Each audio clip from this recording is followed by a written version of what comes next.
mbokki Sénégal l'islam xewle na ëttu Cheikh al Islam El Hadji Ibrahima Niass woote na muy gàmmu international bu Dakar ren di juróom-benn fukkeel beek ñett ñu jàpp ko samedi yem ak fukki fan ak juróom-ñeent ci weeru avril ci kilifteefu Cheikh Mouhamadul Mahi Ibrahima Niass di xalif général bu fayda bi xaadimul umma ak ci teewaayu Cheikh Mouhamadul Amin Ibrahima Niass ñu gën ko xam ci Baba Lamine Niass di représentant wu xalifa bi ci Ndakaaru ak Cheikh Ahmad Tidiane Seydi Ali Cissé di imam bu grande mosquée bu Medina Baye ak Serigne Ali Cissé Niang di président national bu jamiyatu Ansari Din ak groupement départementaux bu jamiya bi ci région bu Dakar ñoo am mbégte di leen yëgal juróom-benn fukk ak ñetteelu édition bu gàmmu Dakar ñu gën ko xam ci gàmmu jëppal ñu jàpp ko samedi yem ak fukki fan ak juróom-ñeent ci weeru avril 2025 kay animé gàmmu ga di Cheikh Mouhamadou Macky ibn Cheikh El Hadji Ibrahima Niass ci teewaay ay kilifa yu ràññeeku ci biir Sénégal ak ca bitim réew jàngkat yi di Serigne Ibrahima Ndaw ak groupam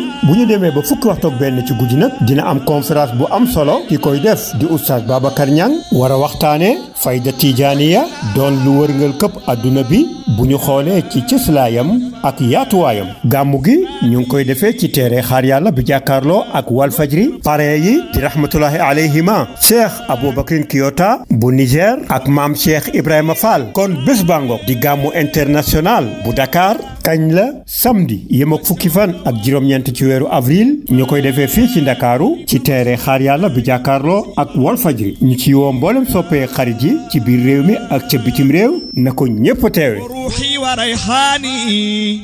متى أغرق الحجبا محمد محمود وأحمد حامد